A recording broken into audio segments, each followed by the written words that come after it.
ओम श्री गुरुवे नमः।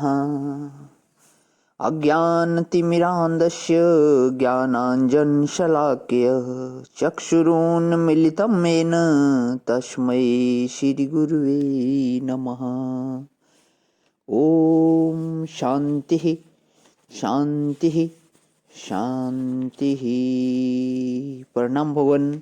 श्वेता श्वेतोपनिषद स्वामी श्री अखंडानंद सरस्वती जी महाराज का दिव्य ग्रंथ, जिसमें भगवान हमारा प्रवचन 10 ब्रह्म के निगूढ़ होने में तथा उनके अनुभव में दृष्टांत दिया हुआ है। मंत्र नंबर है इसमें श्वेता श्वेतर का 1/15 और 1/16, प्रथम वल्ली का, यानी कि 15वां और 16वां मंत्र। तो हमारा पेज नंबर चल रहा है 264 पे आ गए हैं हम भगवान की।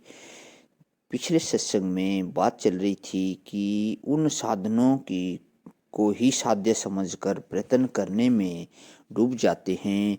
हमको संपूर्ण पुरुषार्थों के सार सर्वस्व परमात्मा की प्राप्ति के लिए, परम सुख की प्राप्ति के लिए प्रयत्न करना चाहिए, स्वामी जी कहते हैं। तो इसे आगे लेते हुए कहो कि हम उनके लिए प्रयत्न नहीं करेंगे तो तुम्हारे हाथ, तुम्हारे पांव, तुम्हारी आंख, तुम्हारा मुंह, ये सब छोटी चीजें प्राप्त करने में लग गए।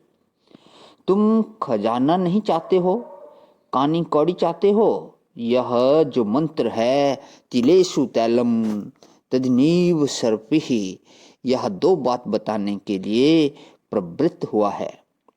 एक तो यह कि परमात्मा वही परम सुख, अविनाशी सुख है, माने वह काल से परिच्छिन्न नहीं है। वेदांत की भाषा में जो काल से परिच्छिन्न नहीं है उसको अविनाशी बोलते हैं। परमात्मा पहले भी था, अब भी है, आगे भी रहेगा, और वह पूर्ण है। पूर्ण माने भीतर भी है, बाहर भी है, सब जगह है, देश परिच्छिन्न नहीं है, और वह अविनाशी, परिपूर्ण और सर्वात्मक है। सर्वात्मक है माने सर्व कारण सर्वात्मक है, सब में मौजूद है, और वह अद्वितीय है।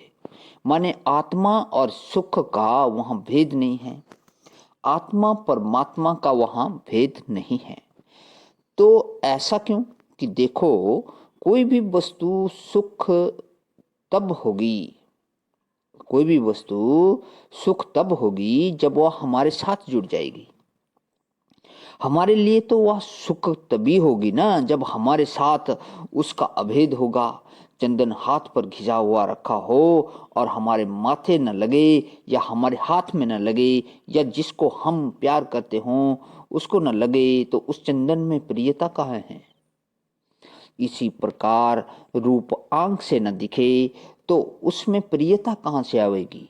जब आंख के रास्ते रूप हमारे हृदय में पहुंचेगा, जब कान के रास्ते शब्द हमारे हृदय में पहुंचेगा, माने हमको उसका साक्षात अप्रोच होगा, हमारी आत्मा के साथ वह जुड़ेगा, तब न वह सुख रूप होगा। कोई भी वस्तु अपनी हुए बिना और अपने हाथ रहे बिना सुख स्वरूप नहीं होती। हमारा पुरुषार्थ जो परम सुख है वह अविनाशी होना चाहिए, पूर्ण होना चाहिए, सब में मिलना चाहिए, और आत्मा से अभिन्न होना चाहिए।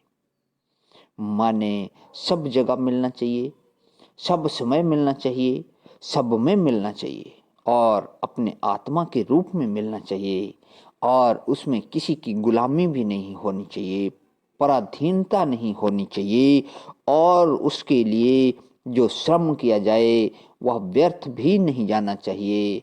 श्रम करते जाओ और मिलता जाए, श्रम करते जाओ और मिलता जाए। वह अनायास भी मिलना चाहिए, माने उसके लिए बहुत परिश्रम भी न करना पड़े, थोड़े परिश्रम से प्राप्त हो जाए। इसका अर्थ है कि हमारा इष्ट सुख सर्व देश में, सर्व काल में, सर्व रूप में, बिना पराधीनता के और बिना परिश्रम के और साक्षात अप्रोच अनुभव रूप होना चाहिए। उसके लिए कुछ कोशिश करना जरूरी है, प्रयत्न करना जरूरी है। वह सारी दुनिया में भटकने से भी नहीं मिलेगा, और कोटि कल्प तक इंतजार करने पर भी नहीं मिलेगा। और बेकायदे यदि समुद्र के तल में डुबकी लगाओ और आसमान का छोर छुआओ तो वहां भी नहीं मिलेगा।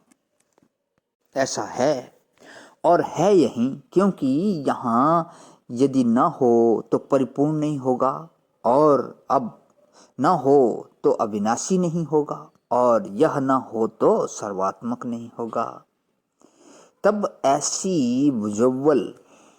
ऐसी पहेली को हल करने के लिए मनुष्य को प्रयत्न करना चाहिए कि परमात्मा यहाँ रहकर क्यों नहीं मिल रहा है।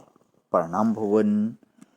ओम शांति शांति शांति।